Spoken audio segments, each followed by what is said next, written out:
ان سب کے سامنے مسائل رکھے. یہاں سے اس کا آغاز ہوا اور یہاں سے ہم نے طے کیا کہ ہم کھتولی کے لیول پہ ایک کیمپین چلائیں گے جس کا عنوان ہوگا ایمان بچاؤ عزت پاؤ، جس میں ہم کھتولی کے نوجوان خاص طور سے اور عوام کو عام طور سے ٹارگٹ کریں گے، ملیں گے اور جو برائیاں ہیں ان کی نشاندہی کریں گے اور جو کامیابی کی راہ ہے اسلام اس کی طرف ان کو موڑنے کی کوشش کریں گے. یہ ہماری اس مہم کا آغاز ہے. تو جیسا میں نے کہا کہ پرابلم جو ہے وہ یہ کہ آج مسلمان نام کا مسلمان ہے، اس کو دل میں احساس نہیں کہ مجھے کل مرنا بھی ہے اور مرنے کے بعد اللہ تعالیٰ کے سامنے جواب دہی ہونا ہے. یہی ایک عقیدے کی کمزوری ہی تمام برائی کی جڑ ہے.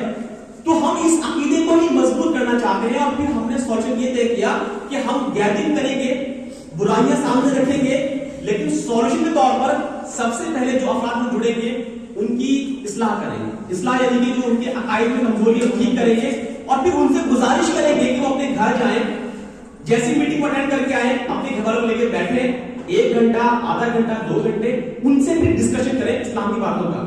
اس طریقے سے اگر ہم چین بنائیں گے تو امید ہے کہ کتولی کے تمام لوگوں کے عقائد درست ہوں گے. اور جب ایک مسلمان کو یہ پتا ہے کہ مجھے مرنا ہے اور مر کے اللہ تعالیٰ کا جواب دہ ہونا ہے تو سب سے بڑا کنٹرول وہ خود اپنے اوپر کرے گا.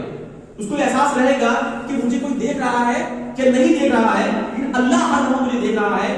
جو کرامن کاتبین، جو فرشتے ہیں وہ ہر لمحہ میرے اعمال نوٹ کر رہے ہیں. تو پھر اس کے اوپر پہلے کی ضرورت نہیں ہے، وہ خود اپنے نفس کا ذمہ دار ہے. یہی اس مہم کا مقصد ہے. اور میں تو یقین سے کہتا ہوں کہ مسلمانوں کی شاید 50% آبادی یا اس سے بھی زیادہ ایسی ہوگی جس کو یہ بھی نہیں پتا کہ ہمارے نبی کا نام کیا ہے. اور کلمہ پوچھو گے تو ہوتا 70-80% لوگ کلمے کا ترجمہ نہ پتا ہو. تو جب یہ صورت حال ہے تو پھر کیسے مسلمان ہیں؟ تو آج کی اس میٹنگ کا مقصد جو ہے آپ کو بلانے کا، زیادہ سے بلانے کا یہ تھا کہ ہم سب بیٹھیں اور سب بیٹھ کر 2 وے کمیونیکیشن کریں. مان لیجیے آپ کو سمجھ میں نہیں آ رہا کہ اسلام کی سچ کیوں ہے تو آپ یہ بولیں کہ بھئی ہمارے پاس ڈاؤٹ ہے، ہمیں لگتا ہے اسلام میں یہ پوائنٹ کیوں ہے، ہمیں سمجھا دو. اگر کسی کو لگتا ہے کہ ہم کیوں مانیں کہ حضرت محمد اللہ کے رسول ہیں تو مائنڈ میں رکھے، اس زبان سے باہر نکال کے بولے تاکہ جو لوگ سمجھا سکتے ہیں وہ سمجھائیں. کیونکہ اسلام کا تعلق عقل سے ہے. اسلام پہلے عقل میں آتا ہے پھر ہمارے اعمال میں آتا ہے. اگر ہماری عقل میں نہیں آئے گا ہمارا دین تو ہمارے عمل میں کیسے آئے گا؟ اور پھر آپ اسٹوڈنٹس ہیں، آپ کو تو اس لحاظ سے تیار ہونا ہے اسلامی باتوں سے کہ کل جب اور آپ آگے یونیورسٹیز میں آئیں پڑھنے کے لیے تو آپ کے غیر مسلم ساتھی آپ سے سیدھا سوال کریں گے. ایک تو ہوتا ہے سوال کرنا کہ یار تمہارے دھرم کیا ہے ہمیں بتاؤ ذرا. ایک ہوتا ہے سوال نشان لگانا، تمہارا تو بیکار ہے نہیں، تمہارا طرف یہ لکھا ہوا ہے کہ کافروں کو مار دو، کافروں کو کاٹ دو، تمہارا تو حلال ہوتا ہے، تمہارا 3 طلاق کنسپٹ ہے، اور تمہارے نبی کی تو بھائی تمہارے نبی نے تو سارا چیز جو ہے یہودی اور عیسائی سیکھا ہے. قرآن تو اللہ کی کتاب نہیں ہے، قرآن میں تو یہ خامیاں ہیں. قرآن میں تو ذکر ہے کہ لوڈی بناؤ، غلام بناؤ. ارے تمہارا کیا خیال ہے جنت تو بڑے ملے گی، اچھا تو لڑکیوں کیا ملے گا؟ اب یہ سوال باقاعدہ اٹھائے جاتے ہیں. مجھے نہیں معلوم کہ آپ لوگوں نے فیس کیے نہیں فیس کیے، شاید نہیں کیے کیونکہ آپ تعلق مسلم معاشرے سے ہے. سیدھا سوال کیے جاتے ہیں، سیدھا نہیں تو انڈائریکٹلی آپ یوٹیوب کھول لیجیے، فیس بک پہ آپ دیکھتے رہیے ایسی ویڈیوز، ایسے مقرر جو خلاف بولتے رہتے ہیں اسلام کے. تو صرف اتنا ہی کافی نہیں ہمارے لیے کہ ہم مسلمان ہیں. ہم مسلمان ہیں اس کا پہلے ہمیں خود پختہ یقین ہو، نہ صرف یقین ہو بلکہ ہم اس لیے تیار رہیں کہ ہمیں کوئی پوچھے گا تو سمجھائیں گے اسلام کیا ہے تاکہ وہ بھی اسلام میں آ جائے. یہی آپ کی اس میٹنگ کا مقصد ہے، گیدرنگ کا مقصد ہے، جس لیے آپ کو ہم نے بلایا کہ برائیاں تو آپ جانتے ہی ہیں کیا ہے. اس برائی کو ٹھیک کرنا ہے اور ٹھیک کرنے کے لیے سب سے پہلی ضرورت ہے وہ یہ کہ ہم اپنے آپ کو ٹھیک کریں اور پھر اپنے گھر والوں کو ٹھیک کریں، پھر پڑوس کی بات آئی. تو آئیے آج ہم پہلے اپنے آپ کا تزکیہ کرتے ہیں.